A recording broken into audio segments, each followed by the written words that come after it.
3 ingredients is all you need to make an amazing steak marinade, and today I'm going to show you how.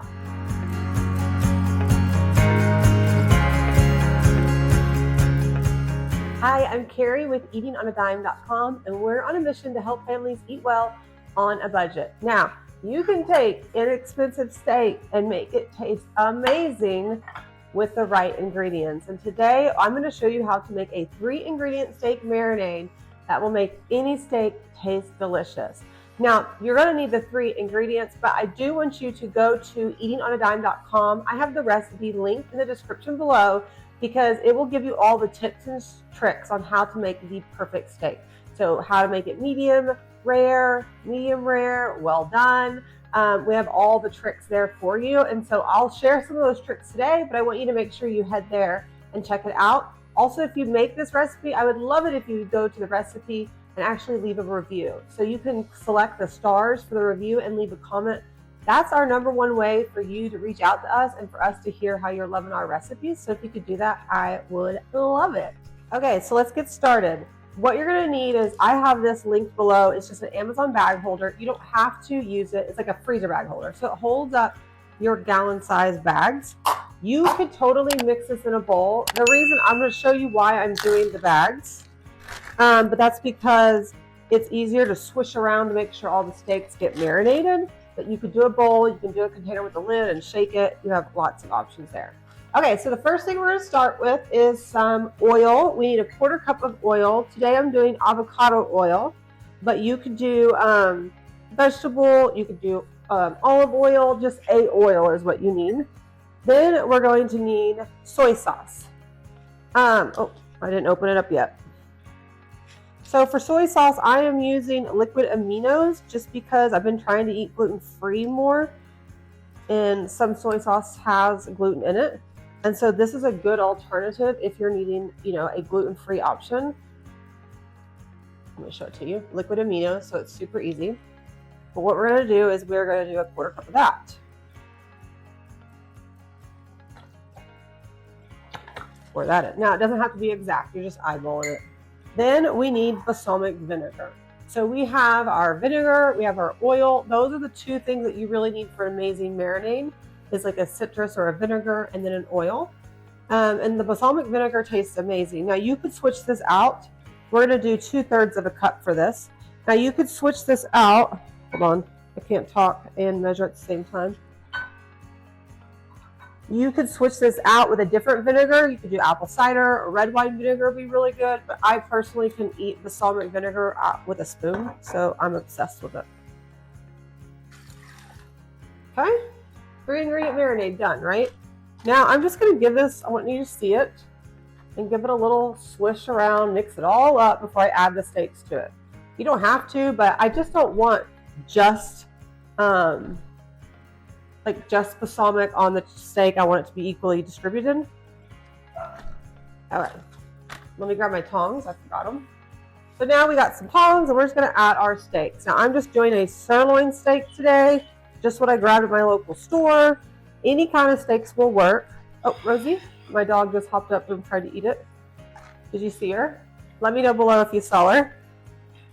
She's cute and adorable, and she's jealous. She wants to be on the YouTube videos. Okay, then we just got to seal this up. Now what I do, I like to leave air in. It's the opposite of if you're freezing it. So you leave some air in. Hey Rosie, you gonna say hi? Off. Good girl. Okay, then we're just gonna switch it around. Get all that steak covered. Now the reason you leave the air in it is because it makes it easier for the marinade to mix around. Now the only thing sometimes I like to add is fresh cracked pepper, so you could throw that in there. You could add garlic if you want to. Rosie, get off. Good girl. Sorry. You guys know this is my life, right?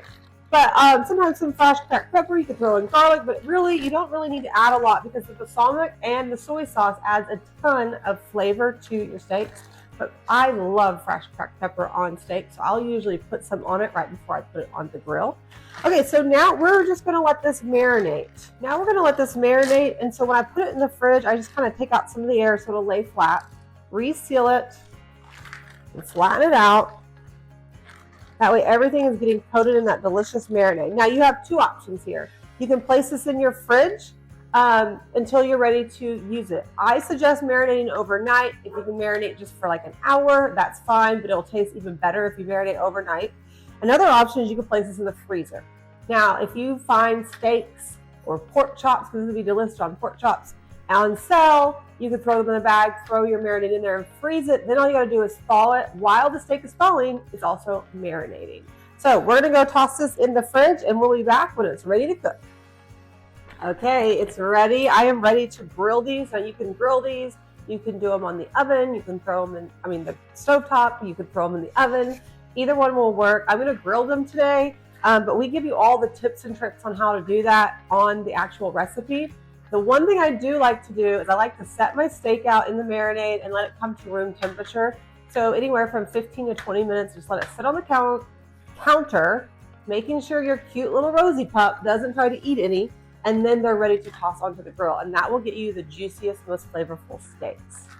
Now the trick when you're grilling a steak or cooking it anywhere, you want to get a nice crust on it first. So we have the flames up pretty high. And we're going to let it cook on this side and then quickly flip it when it's gotten brown. Like, see how it's already starting to look pretty over here? We want it a little bit more. And then you turn the grill down to get it to cook to whether you want it to like medium, medium rare, or done. Now we're just going to close the lid and let that cook for a few minutes, about 3 to 5 minutes. Okay, so we're ready to flip. And you can see how we're getting that beautiful color on the steak. That's what you want before you flip. And sometimes, like this one's not getting as much, so I'm going to get it closer to the fire. Sometimes you got to move them around to make sure they're getting the fire well, just because your grill, heats up differently in different spots. So a few more minutes and then we're going to check them with the meat thermometer. Now I'm going to use a meat thermometer. You just place, this is a digital one. I have it linked in the description below. I'm just going to place it in the middle of the steak, making sure that point is in the middle.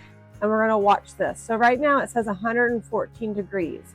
Now, if I want this to be medium rare, because it says it right on here, you need at least 130 degrees, and it'll cook a little bit when you take it off. But I like to take it off right at 130. If you're wanting it medium, you need 145. So what we're going to do is we're going to turn down the heat on low on the grill, and then cover it and keep checking all the steaks until they get to that temperature. So this one's almost medium or rare right here. Until you get to the temperature that you like. So this just needs just a couple more minutes. Okay, so I'm back and checking. We're running around 140 to 144, a little bit less. So I'm gonna go ahead and take them off because remember the steak is gonna continue cooking as it sits. We're back from the grill and they look amazing and juicy. Now I do wanna recommend, sorry you can't really see it. I do wanna recommend that you let this sit on the counter for about 5 to 10 minutes. Let it rest. So while you're getting the rest of your, sides and everything else together, let them rest. Remember, if you're cooking steak, it's better to cook it a little bit under than what you prefer it. So if you prefer it medium and it wants to be that 145, maybe you take it off about 142, 143, or even 140 and let it rest because it's easier to cook it a little bit more than you can't take away the cooking, So your steak can go from delicious to done and not very good instantly. So just a little trick for you to be able to make restaurant quality steaks at home. I'm gonna let this rest and then we're gonna dive in. Okay, now it's the best part, time to dig in. We let it set. Beautiful, super plump. Now these are thinner steaks, so they took, sorry if you can hear my dog drinking water really loudly. He's upset because he wants to bite a steak. Now, if you have thinner steaks like this, they're not going to take very long to cook at all. If you have thicker steaks, it'll take just a little bit more. Yes, I know you want to bite. Okay, I had to calm down Toby, my old puppy, because he is begging for a bite because it smells so good. And he's right, it is delicious. So grab the full recipe. It's linked below. If you make this, or you can always go to Eating on a Dime. You can also search Eating on a Dime 3-ingredient marinade on Google, and it should pull right up for you. But friends, this is a no-brainer. I hope you enjoy this. It's a great way to save money by making restaurant quality steaks at home. Thanks so much for joining me today, and I'll see you next time in my kitchen for another delicious, family-friendly recipe. Bye. I forgot. Don't forget to like and subscribe if you like today's recipe. We recently hit 100,000 subscribers and we are so pumped. So we would love it if you would subscribe so that way you don't ever miss any of our recipes, because we're putting out a lot lately because we just really want to help you eat well on a budget. Okay, for real this time, I'm leaving. Bye friends, I'll see you next time.